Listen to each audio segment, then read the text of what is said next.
I'm explaining a film from 2016 titled The Belko Experiment. Spoilers ahead. Enjoy the content. The movie starts with Mike. He is an office worker at Belko Industries. Soldiers check Belko Industrial's employees, and for some reason it is strange how the inspection goes. Some individuals are perplexed since there are generally no inspections that are this lengthy and stringent. The Belko Industry is a government-owned non-profit organization that assists various enterprises in the South American area that employ Americans. After concluding their checks, the personnel went about their business, unaware that they were being monitored through monitors by an unknown person. Meanwhile, Danny, a new employee at the organization, is attempting to establish rapport with two of her co-workers, Roberto and Leota. Maybe because they are new employees, Danny's boss always puts more work on her. Seeing this, Roberto and Leota try to cheer her up so she won't be pressured to work at this company. On the other hand, Leandra, who is a beautiful female employee, feels uncomfortable because she is constantly teased by Wendell, her male colleague. A moment later Mike came and tried to cheer her up. It seemed that their relationship was more than just colleagues. They planned to get married, but Leandra had to complete the divorce with her husband first. Mike was walking to his room when he noticed a soldier walking towards the old warehouse adjacent to the office. Mike then inquired of the security guard why the military had come here, to which the security guard said that it was an order from the head office regarding security problems. Then, out of nowhere, an announcement was made over the loudspeaker, shocking all of the staff. The unknown voice declared that the employees had 30 minutes to murder at least two of them, or face a severe penalty. At first they thought that it was just a joke. But suddenly all the doors and windows in the building were covered with iron plates, leaving no way out at all. Mike tried to ask Bud and Lonnie, the building's technicians, if they could break through the steel plate. They said that it was impossible considering the plate was very thick. Meanwhile, Barry, the company's chief operating officer or COO, is attempting to reassure his colleagues by claiming that they are being hijacked by hackers who are scaring them. Barry also assumed that the steel plate was part of the security system, so he directed all of his staff to locate the steel plate controller so that everyone could exit the premises. Bud and Lonnie then attempted to perforate the steel plate with an extremely hot weld, but because the plate was not ordinary steel plate, the weld was unable to pierce it. Meanwhile, on the roof of the building, several employees could be seen trying to call the soldiers below, hoping that the soldiers could help them get out of there, but it was in vain, because the soldier just kept quiet while drinking his coffee.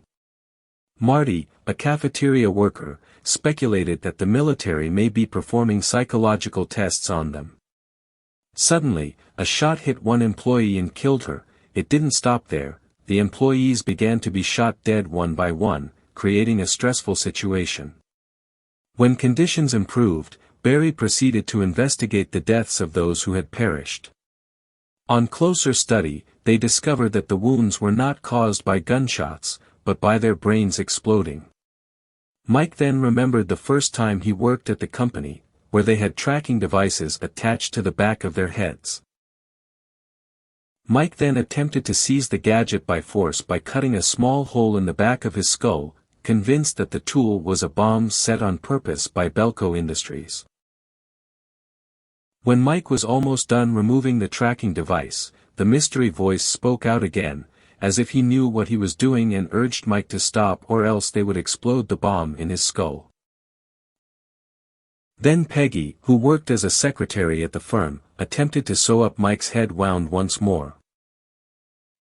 But when Leandra went to the kitchen looking for ice cubes, Wendell followed her to tease. Leandra got annoyed and cursed at him, so he wouldn't tease her anymore.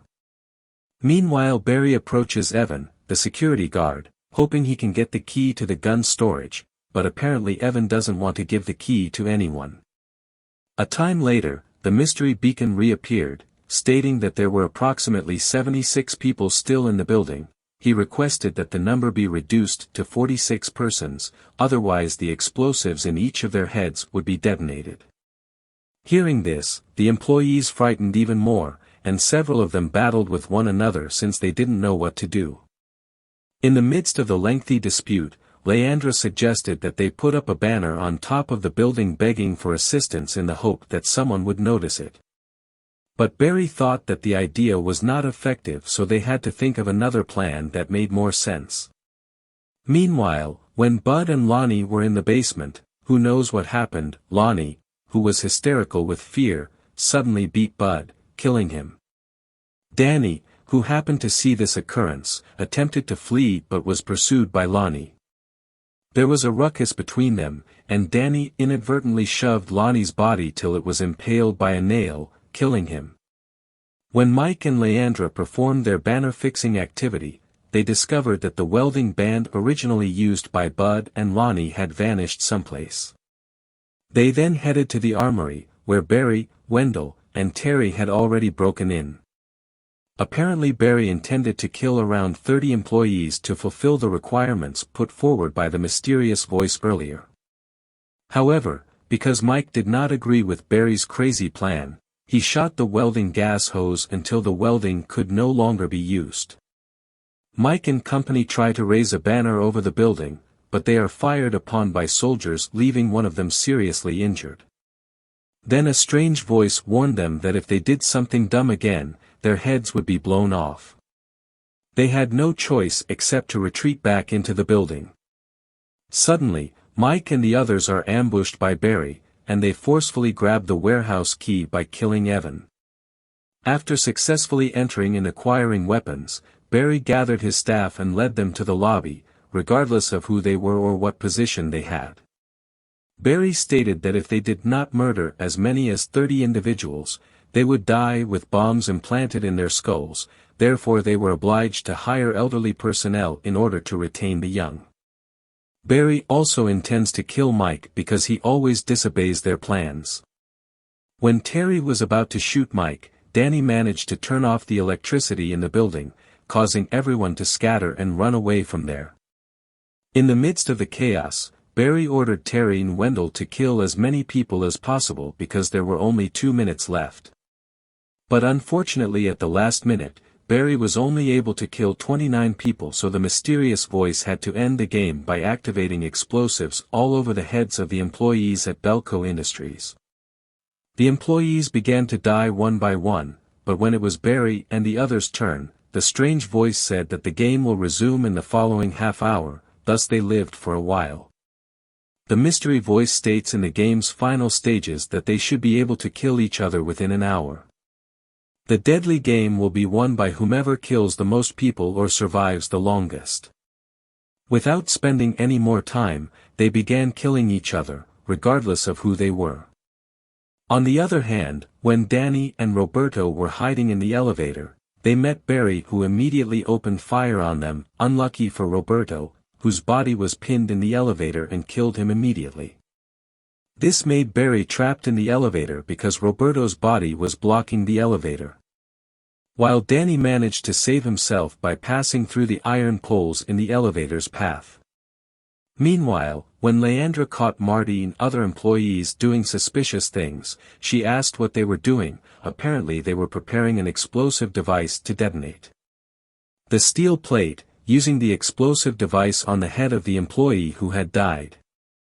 Leandra orders Mike to the first level over the loudspeaker, despite the fact that it alerts everyone to her whereabouts. When Leandra and the others went up to the first level, they ran across Wendell, and a fight ensued. Leandra then told Mike about the explosives Marty had brought with him, but before they could use them, one of the employees tried to assault them with a Molotov cocktail, and they were even caught by Barry, who had managed to escape the elevator. Luckily Danny managed to save herself by getting into the elevator, but unfortunately she had to be reunited with Barry, who without hesitation shot her in the head and killed her. Meanwhile, when Mike and Leandra were hiding, Mike realized that Leandra had been shot by Barry. That's why she couldn't last any longer until she finally died. With just Mike and Barry left, Mike fights Barry until a one-on-one duel ensues to determine who will be the winner of this deadly game. Mike was first overwhelmed by Barry, who mercilessly attacked him, but he eventually managed to kill Barry and win the game. Mike was then escorted to an abandoned warehouse by the troops as the lone person who had survived. Mike encountered a man who was behind the megaphone and issuing directions to all staff. This man said that the game is part of an international organization consisting of several leading scientists, who study human behavior from various aspects. Belko Industries itself is a place where they can make these employees as guinea pigs. This is done in order to get maximum experimental results and according to what they want. This man then asked Mike how he felt now. Unexpectedly, Mike even said that he had put some of the explosives he was carrying into the pockets of the soldiers, including the man's pocket. Mike detonated the bombs right away, then snatched the troops' rifles and killed everyone present, including the guy. Even though Mike survives the film, he appears to be unaware that the only game of death he has completed is Season 1. As the video concludes, it appears that Mike will soon be included in Season 2 of the deadly game, competing against other people from across the world who have also completed the dangerous game like himself. That's it for this recap. Don't forget to give a like, share, comment, and subscribe to the channel. Your support would be appreciated. I hope to see you next time.